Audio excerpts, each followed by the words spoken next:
Jina la Bwana libarikiwe. Amen. Andika kichwa cha somo, unaweza kuandika hatari ya mtazamo kinyume na Mungu. Hatari ya mtazamo unaoweza kuwa kinyume na kusudi la Mungu au kinyume na Mungu. Labda tu nikifafanue kichwa. Jina la Bwana libarikiwe. Amen.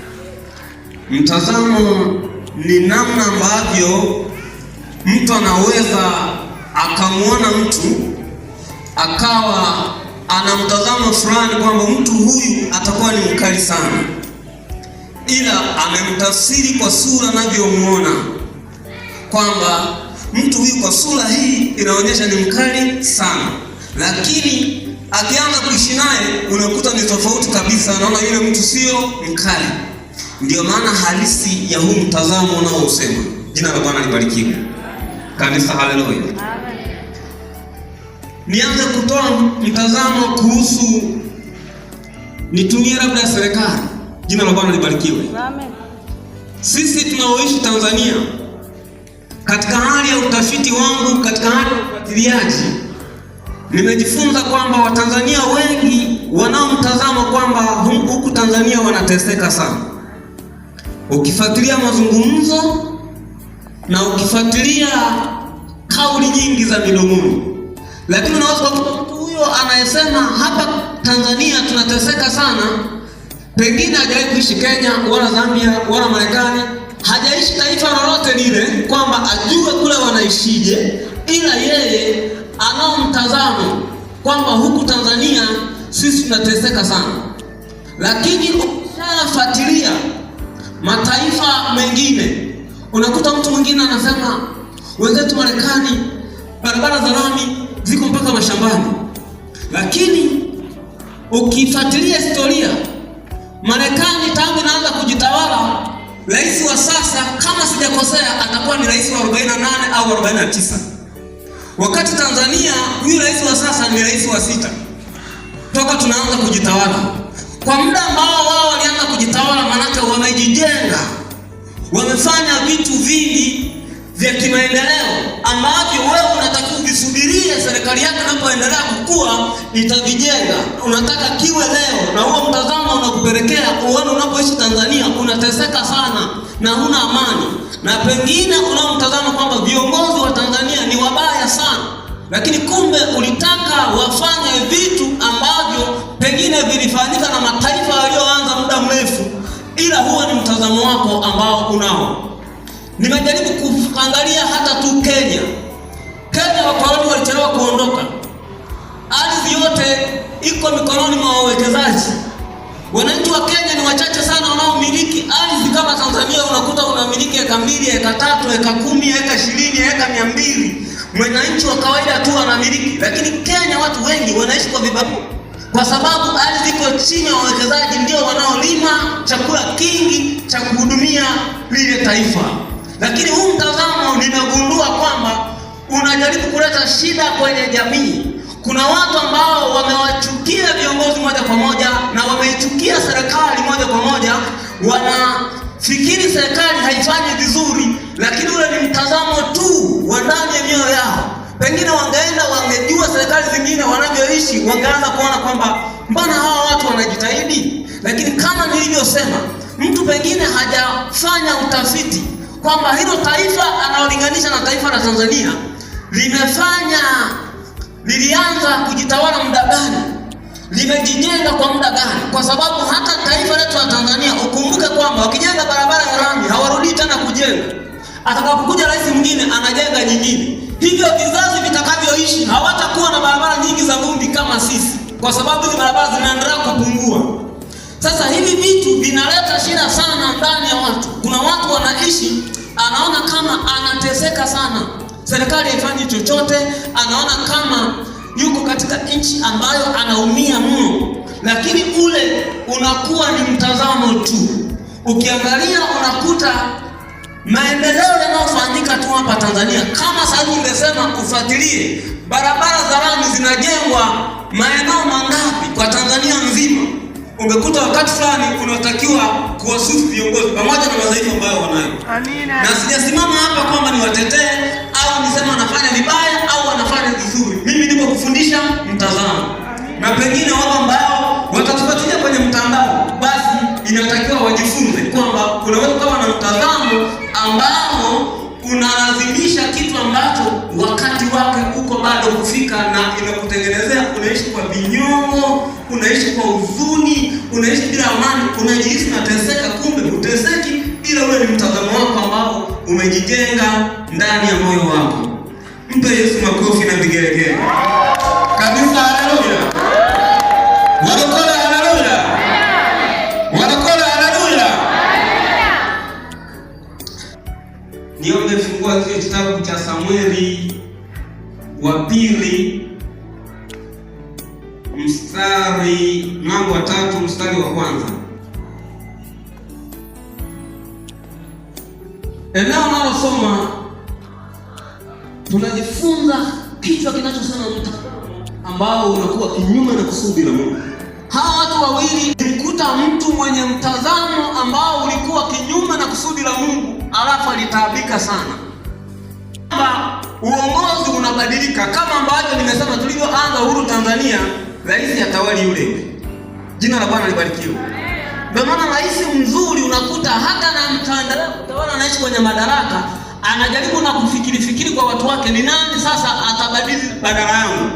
Pia inasema wakati huyu Sauli amepata taarifa kwamba huyu Daudi amepakwa mafuta kwamba atakuwa mfalme badala yake, na wakati huyo Daudi ni mtoto mdogo yuko mfungani, mtazamo wa Sauli ulikuwa tofauti. Ulifanya Sauli aanze kufanya jitihada nyingi za kumuua Daudi. Jina la Bwana libarikiwe. Daudi alikuwa anakimbia mpaka muda fulani alifanikiwa kumkuta Sauli kwenye pango, akakata pindo, akaondoka, akaenda ng'ambo, akamwita, akasema, Bwana wangu, kila siku unanitafuta ili uniue. Tazama mimi nimekukuta kwenye pango, angalia pindo la vazi lako nimekata, nimeondoka nalo. Kama mimi nilikuwa na moyo mbaya ningekuua. Kwa nini unanitafuta kila wakati? Mimi sio adui yako, mimi ni rafiki yako. Huo ni mtazamo tu ambao nao tunajifunza mtazamo. Jina la Bwana libarikiwe.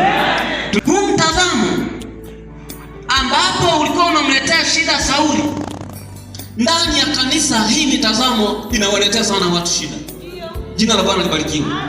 Hii mitazamo inawaletea watu sana shida.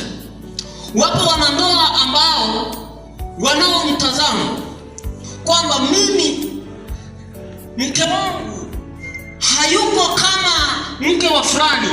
Anao mtazamo kama wanao mtazamo kwamba Marekani wale watu wana raha, wale wa Kenya wana raha, ila kule Kenya hajaishi, ila nao mtazamo, na ule mtazamo unaifanya asiipende Tanzania, asiheshimu Tanzania. Ndivyo ilivyo, unakuta mtu anaishi katika ndoa, anaona huyu mke wake hayuko kama wanawake wengine, lakini kumbe wale wanawake wengine wote hajaishi nao. Huo ni mtazamo wake tu, lakini huyo mwanamke hana kasoro yoyote, ila ule mtazamo umeondoa furaha ya yule mwanaume, umeondoa heshima, umeondoa kumjali, kwa sababu mtazamo wake kuna namna ulivyoona, lakini ule ni mtazamo tu, sio uhalisia. Na hii ipo hata kwa wanawake. Unakuta wanawake nao wana mtazamo fulani, anatengeneza mtazamo ndani ya moyo wake ambacho kile kitu sio uhalisia, kama ambavyo tumejifunza mtazamo. Siku zote Mungu alishatofautisha tabia. Alitofautisha tabia, alafu ametutofautishia majina.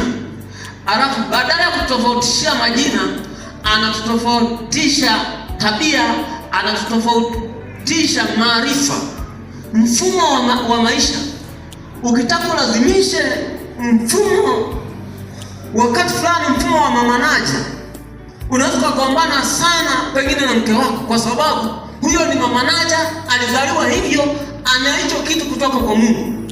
Kwa hiyo ukitaka ulazimishe na mke wako afanye hicho kitu, mke wako kipo kitu alichopewa.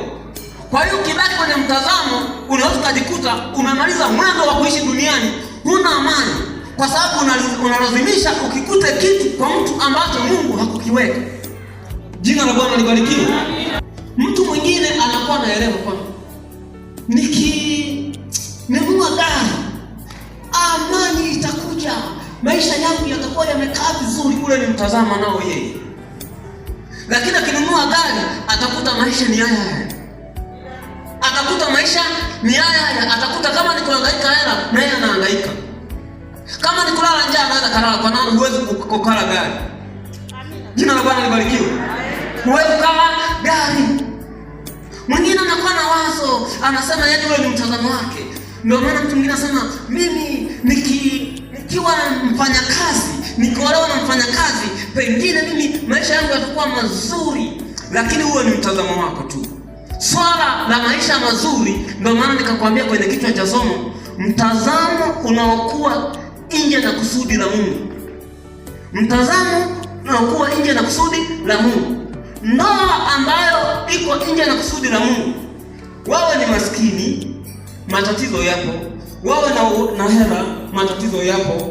Wawe wasomi, matatizo yapo. Na ndio maana wapo wasomi wanaoshindana, wapo wenye hela wanaoshindana, wapo maskini wanaoshindana. Lakini kinacholeta shida hapa katikati ni huo mtazamo.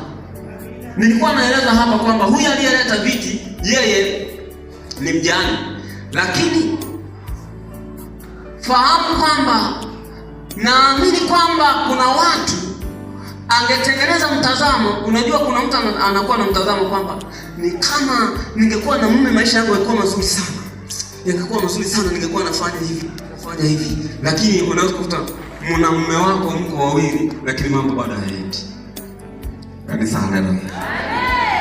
Kwa hiyo kuna kitu unaweza kujifunza kwamba tunachokitafuta, mtazamo wote ambao mtu unao, usiende nje na kusudi la Mungu. Kwa hiyo kanisa tunapoweza kuishi, shetani hatapata urahisi. Kuna watu wengi wanasumbuka, ni ukweli usiopingika, wanasumbuka tu kwa sababu ya mtazamo, lakini sio kwa sababu ya matatizo ya mke kwamba ni makubwa sana, au kwa sababu ya matatizo ya mume kwamba ni makubwa sana, ila tu ni mtazamo. Mtazamo una shida. Mtazamo una shida kwa sababu ukifika ukakuta watu wamefanya kazi, wewe hujui walipoanzia mpaka wako hapo. Jina la Bwana libarikiwe. Unafika nyumbani kwako, unaanzisha ugomvi. Wenzako wanaponunua magari, wewe unafanya nini? Wenzako wamejenga nyumba namna ile, mimi mpaka leo ninaishi nyumba za kupanga. Tuna miaka mingapi hapo? Huo ni mtazamo wako, kwa sababu swala la kujenga na kutojenga lina uhusiano mkubwa sana na Mungu. Binadamu ni mchango tu, lina uhusiano mkubwa sana na Mungu. Lina uhusiano na Mungu kwa sababu wote mnajua kwamba hata unapofanya kazi, kufanya kazi unafanya wewe, ila kupata faida, ila kupata hela, kuna uhusiano mkubwa na Mungu.